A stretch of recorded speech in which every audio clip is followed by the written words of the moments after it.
So let's see. So I'll show you what this build looks like. Now some of the stuff is going to be like super obvious to gamers and like super complicated to if you're not a gamer. But this is my character layout. So I'm playing a druid, and this is a. I started off playing a Werebear pulverized druid. That actually that worked well up till about like tier 70-ish dungeons.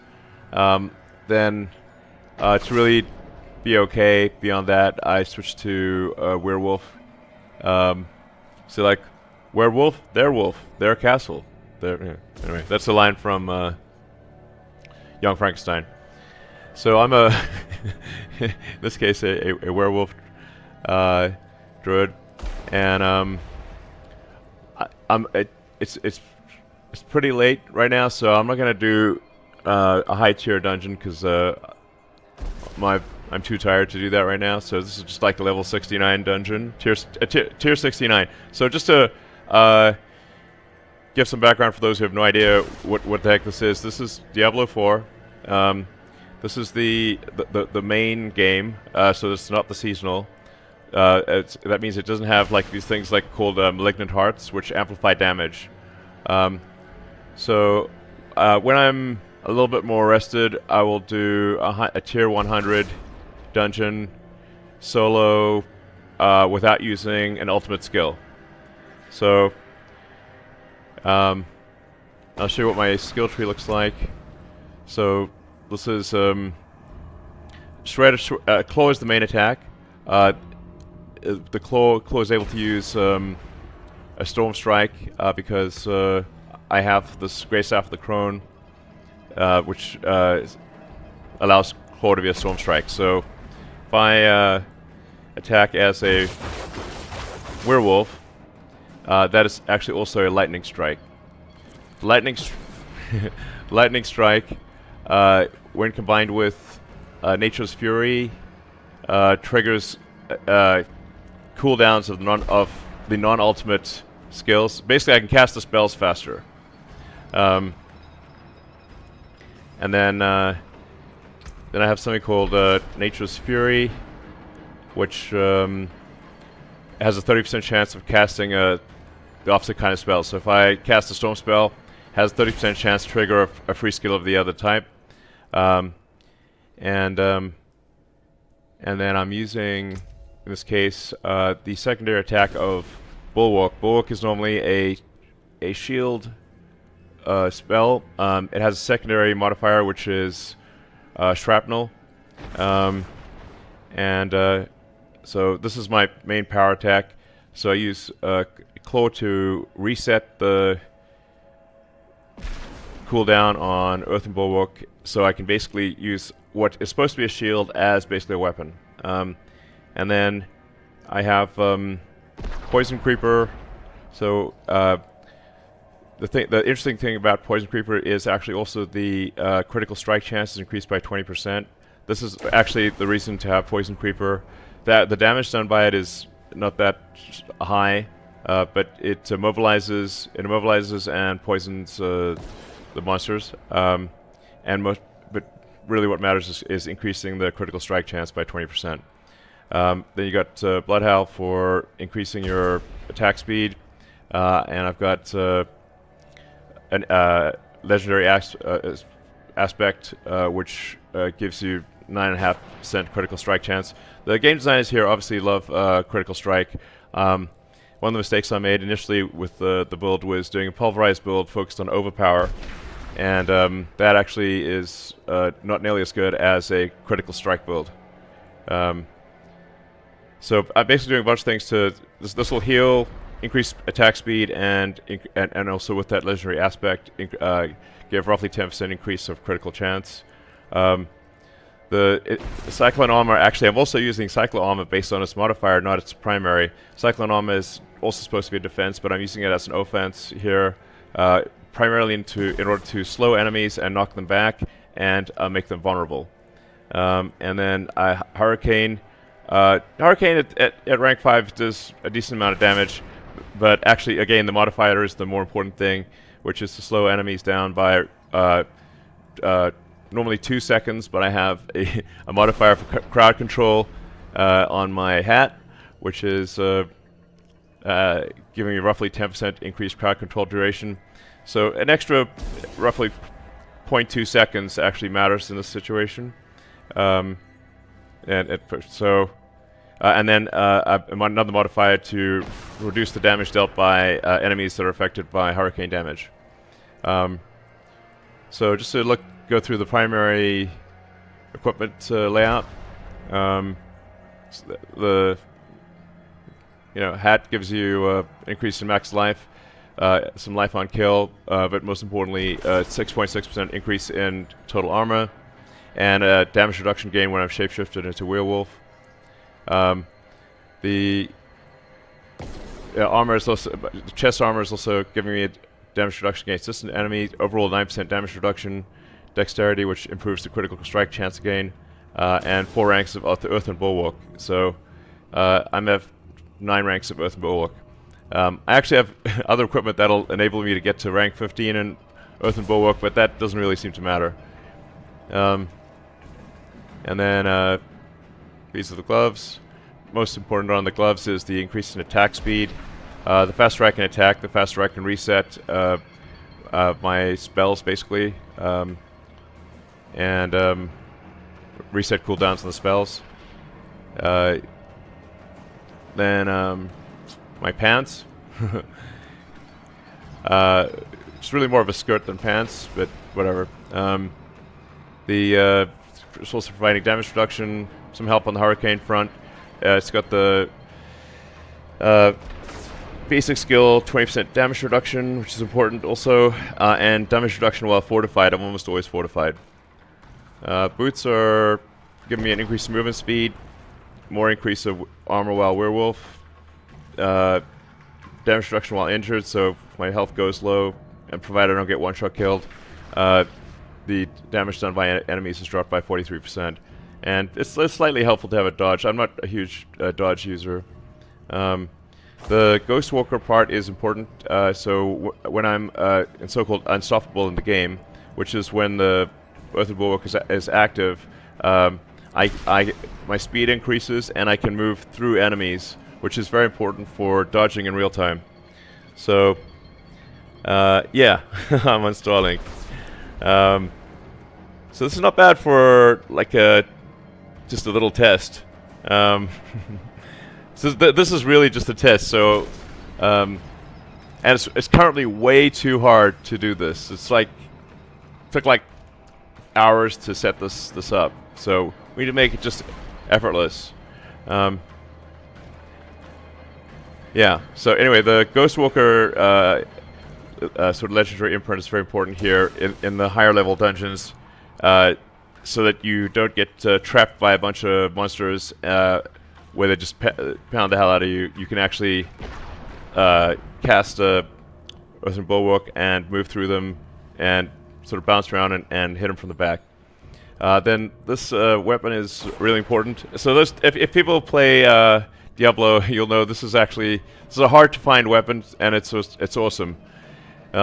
Great Staff of the Crone, and it has on the high side of claw ranks. It's 9 ranks of claw, and does a bunch of damage. But like I said, the most important thing is that this it does a claw attack, which is a very fast attack, but that claw attack is simultaneously also a storm strike.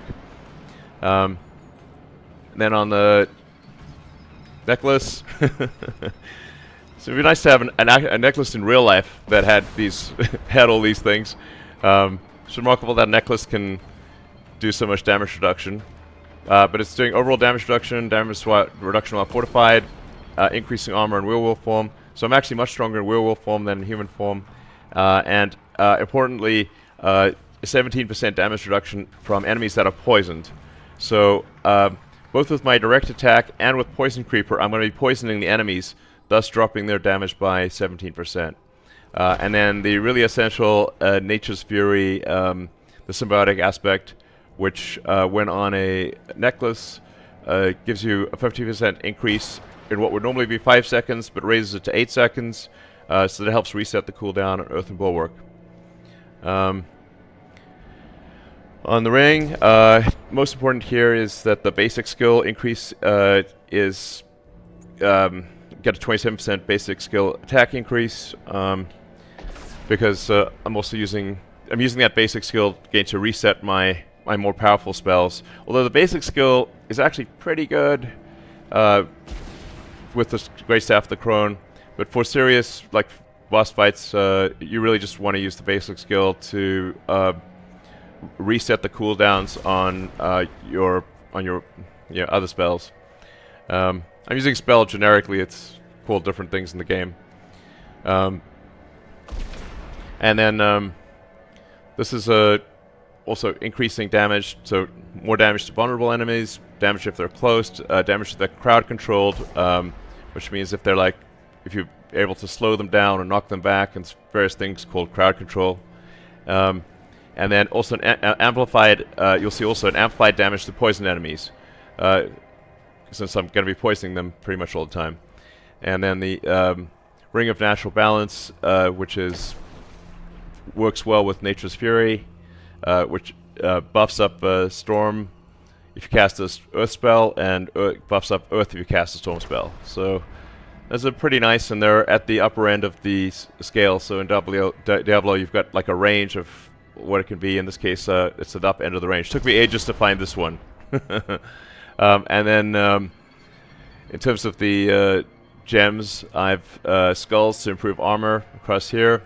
I've got amethyst for damage reduction while fortified, so that's like adds up to about 9% increments there. And then damage reduction while control impaired. In the higher level dungeons, you're almost always control impaired, so meaning that they're doing things to you to slow you, chill you, daze you, knock you over, all sorts of other things, and you get in this case 20% damage reduction while that's happening.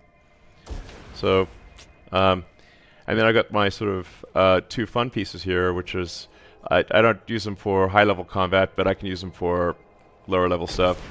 And these two actually, they're kind of fun. I could probably use them in this. I'll try using them in this dungeon, actually.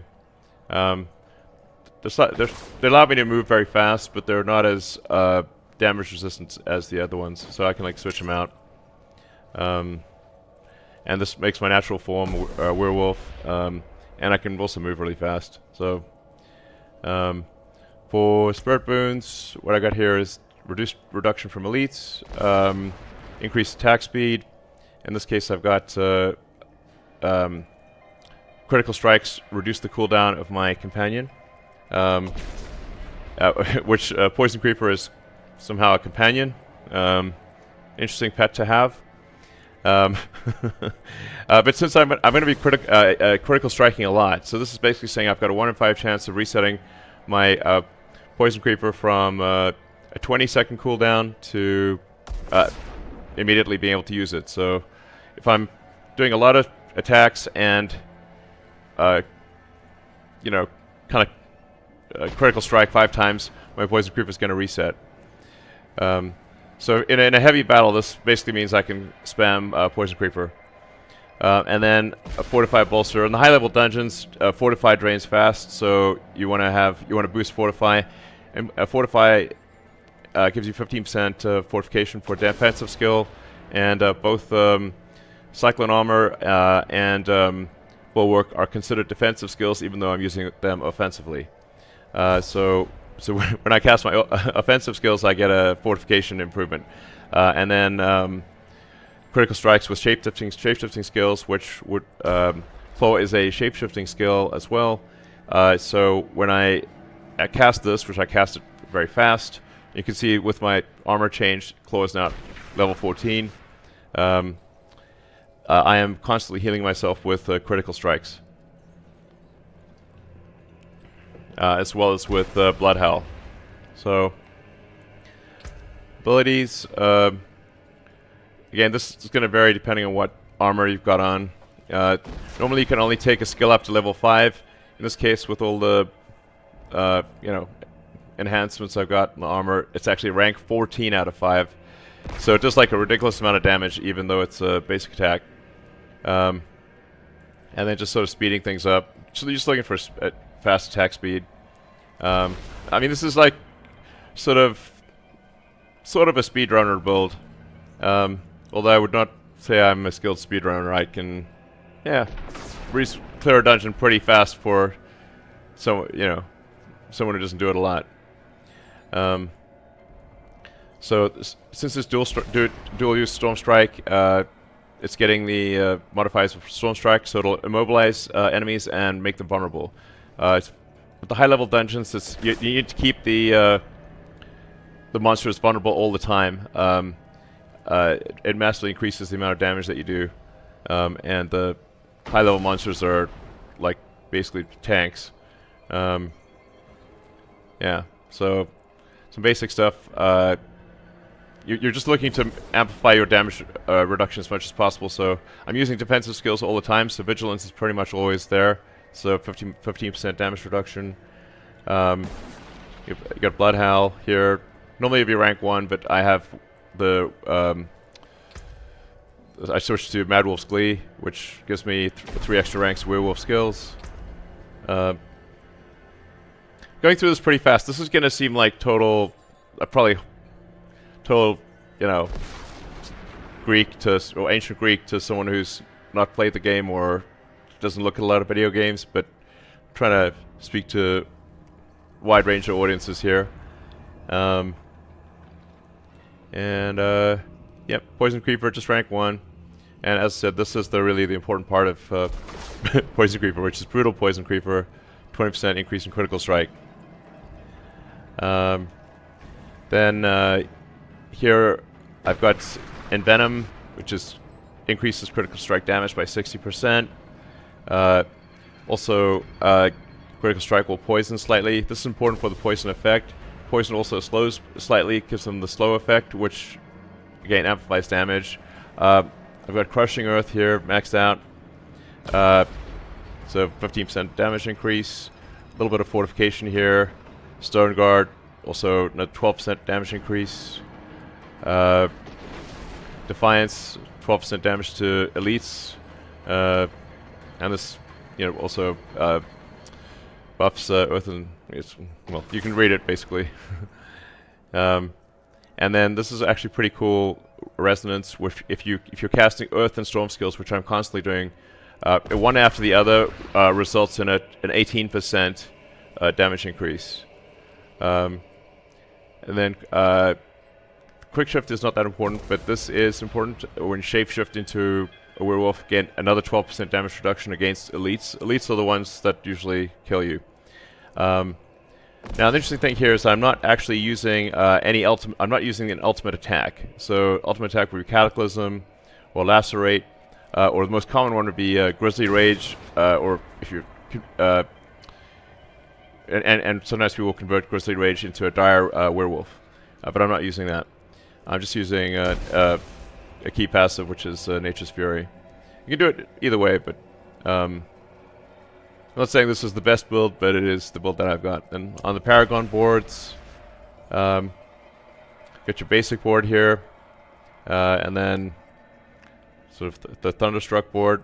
I mostly want the Undaunted glyph here.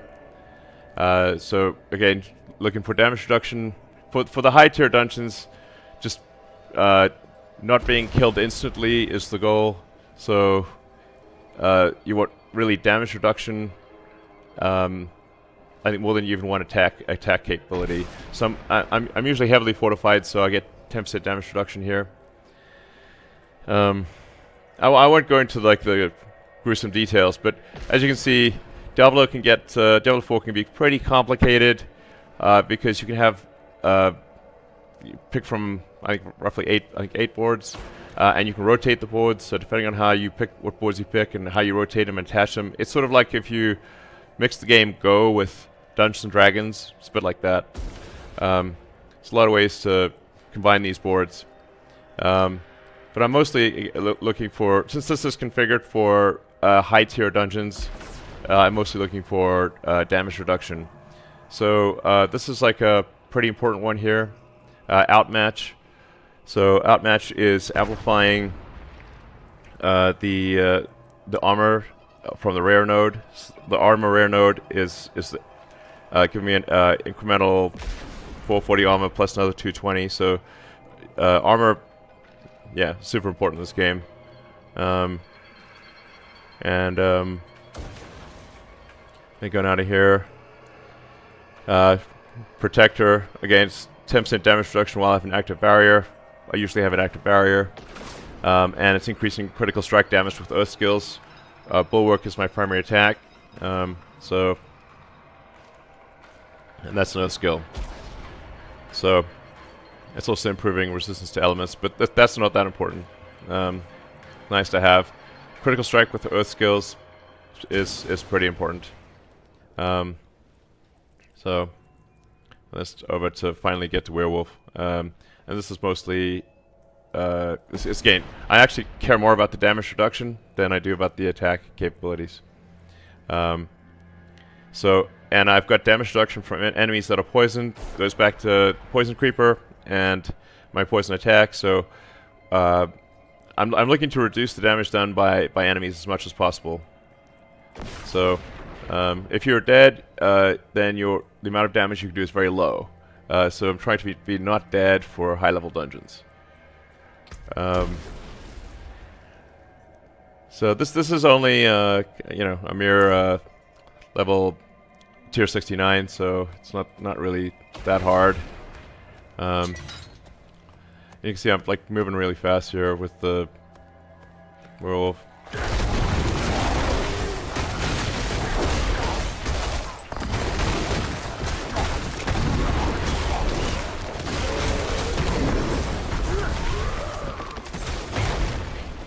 So these things show all of the various buffs, debuffs, and other effects that happen. Oh, I forgot to mention one thing that I think is pretty helpful is Ghost Walker's aspect on the boots. While you're in what the game calls unstoppable, and for 4 seconds thereafter, I gain movement speed. But most importantly, I can move freely through enemies. So at the higher levels, you get trapped in like a massive group of enemies, and they can sometimes pin you down.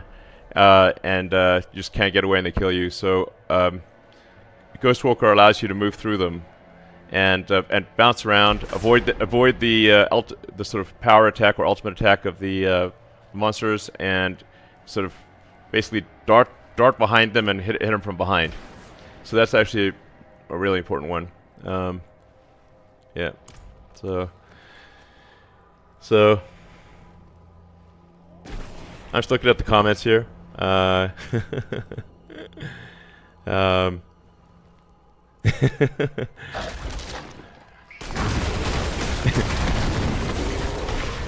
the stream is delayed by some, I don't know, 5 to 10 seconds, so I'll see the comments like a little later than they're made. Oh, it's dark. Yeah, it's kind of dark, I guess. Well,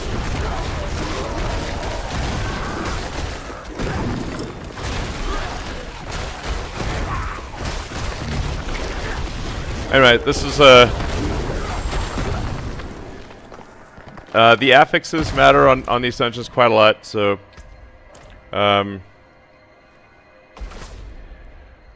here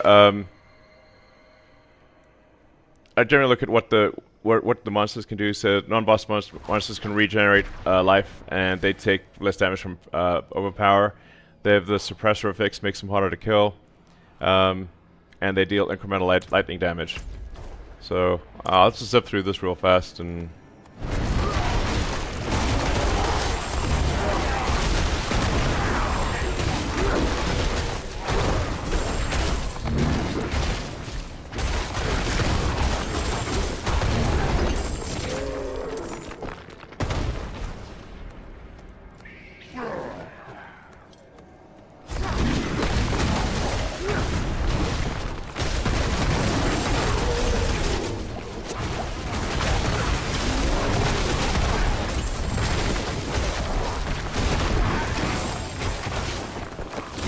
So I find it's pretty helpful to just bounce around so that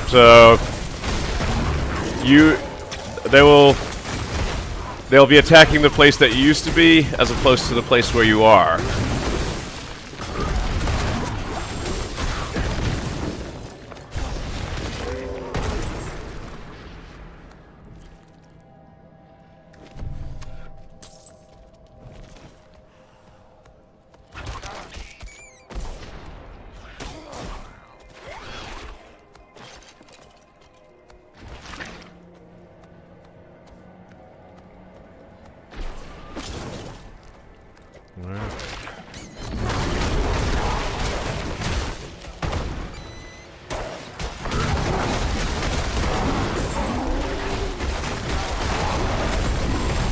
So you'll see like vulnerables popping a lot there. That's really important. But like I said, this is only level 69.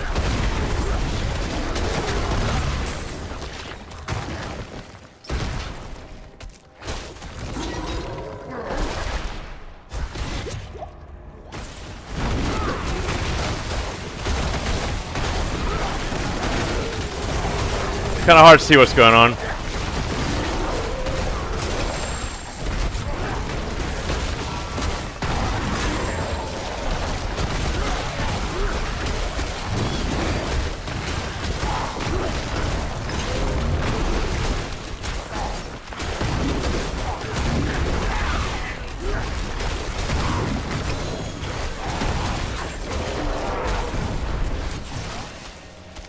What the? Ah, come on!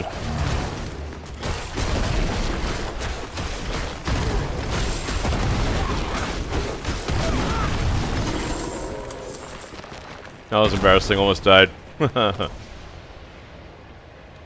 Alright.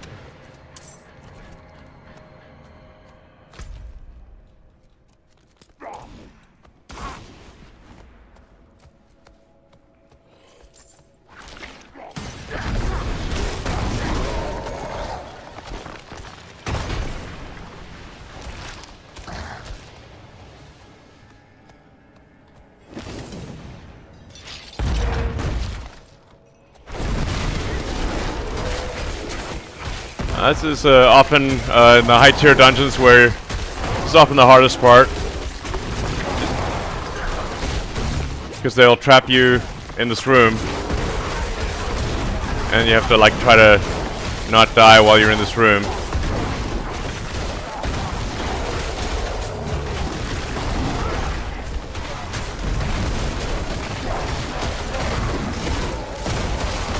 And try to avoid those lightning lances.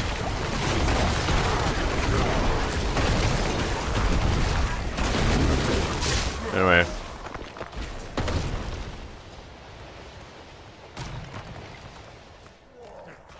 So now it's slay the vampire lords.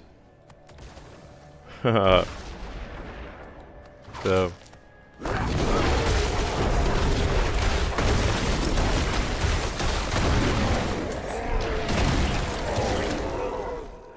Anyway, the general idea here is to, you know, if you want to stream on the X platform, you can. You can do it right now, actually. The user interface is kind of complicated. We want to make it easy. But you can use OBS. So if you're using OBS already, you can attach to X as a stream. So that's what I'm doing right now. I'm using OBS. It's open source, so I think we can do a modified version of OBS and just kind of fork the code so it's easier to use for most people. Or if you want to use you know, full OBS, you can. But I think we just need to make it kind of like one click and and it just works. So.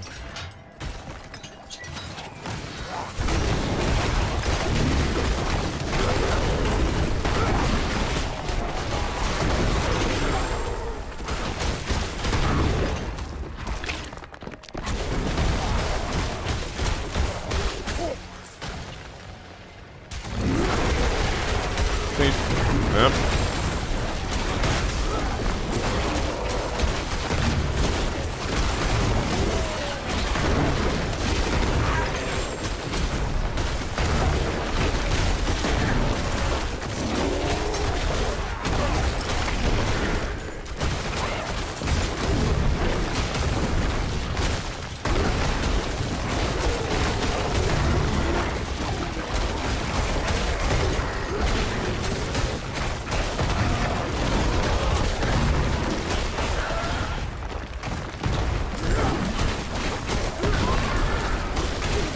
So I try to use the shrine, which shrines normally buff you, but a lot of the times on the nightmare dungeons, the shrines are actually just they're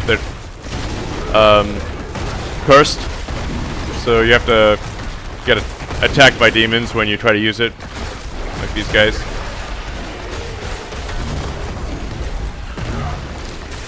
And once you survive, you can use the shrine.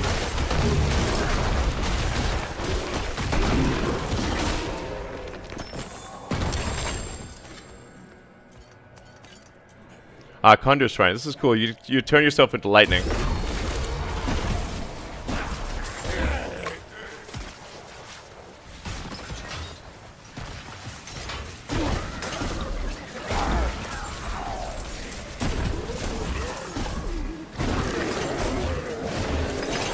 So I'm like a lightning ball. It's running around. Hey guys.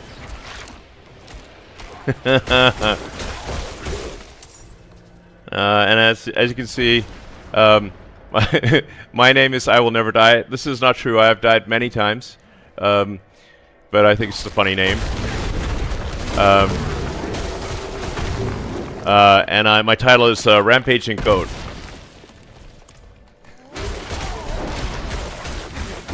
I mean, if you've ever seen a goat in a rampage, it can be pretty tough.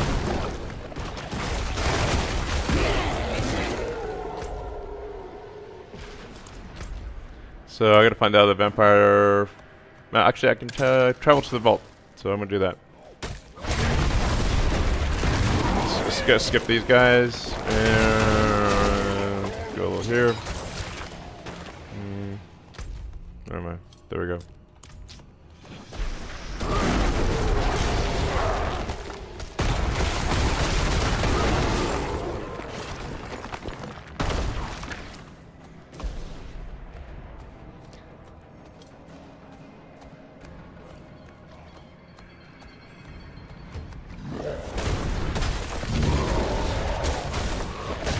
So oddly enough, the boss fights in the nightmare dungeons are often the easiest part of the game.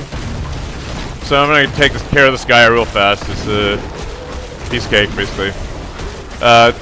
Usually the elite fights right before this are much harder.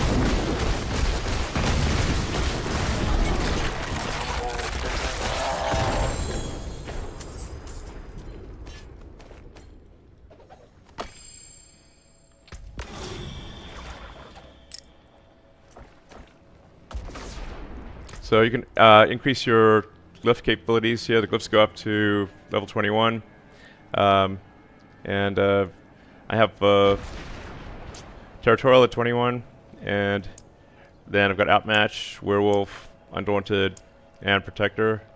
The one I want to actually get to 21 is Outmatch, so I'm going to allocate the XP to that.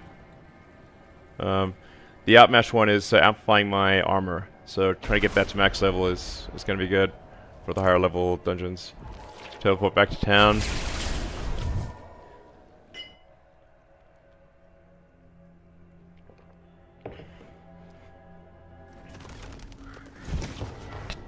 Alright. And that was just a test of the system. And I'll do another test tomorrow. And do I don't know, maybe a level 99 or 100. Now, level 9, you really need to be on your toes if it's like a 99, 100 level dungeon. Like the hardest, just for those who don't know anything about the game, there's 4 levels in Diablo. There's kind of like the sort of basic level, veteran, then nightmare, and then torment. The torment level is beyond nightmare. Within torment, there are nightmare tier dungeons, which go from level 1 to 100. So a level 100 dungeon in torment is that's really quite difficult, and you can't be like tired or tipsy or anything. Usually, it's like you're gonna die. I mean, any mistake in a nightmare 100 level dungeon, you're gonna die.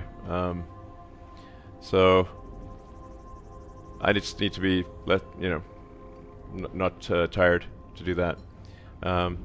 But I did complete a level 99 about a week ago, and then I did a tier 100 yesterday. So it's definitely doable. And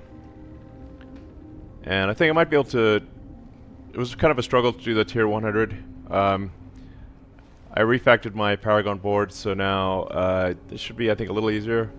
And I'm sure there's like tons of mistakes in my Paragon boards, and I'm doing a bunch of dumb stuff. But yeah, nonetheless, I did clear tier 100. Perhaps not as elegantly as it could have been done, but so I'll do that tomorrow. Well, you'll basically see. I'll try it, and you can see I may fail. But it'll be hopefully entertaining either way. So, and the way we've set it up is that the comments are that only subscribers can actually do comments. So I think for those that are doing streaming, gaming, and whatnot, I think one of the advantages is if you enable subscriptions in the X platform, then you can talk directly to your subscribers and kind of have a cool kind of discussion among, I don't know, people that subscribe to you or like you or whatever.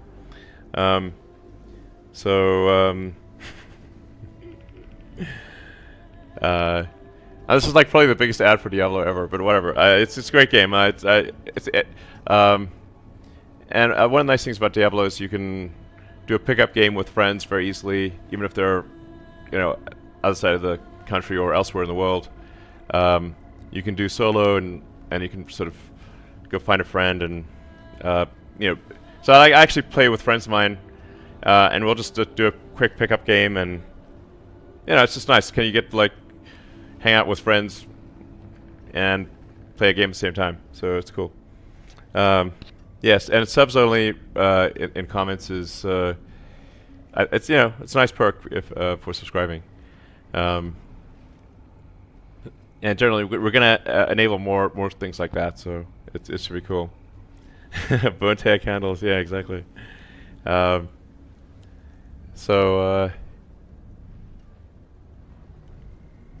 right, well, thanks everyone for popping in, and hopefully I'll be able to do a tier 100 dungeon, maybe tomorrow or the next day. I don't know, probably tomorrow night after work. So, anyway, this was cool. It was a fun experience, and good work by the engineering team getting it all set up and cruising. Well, helping me set it up since OBS is a little hard to use, and we had this problem. We got us stuck for a while where I was sounding like a chipmunk. So it's because the voice sampling rate on OBS was different from the voice sampling rate on my PC. So I had like this high-pitched voice, which was pretty funny. But anyway, we fixed that. So, all right. So anyway, thanks guys. I'll see ya maybe tomorrow night or sometime soon. All right. I'll end the stream with that.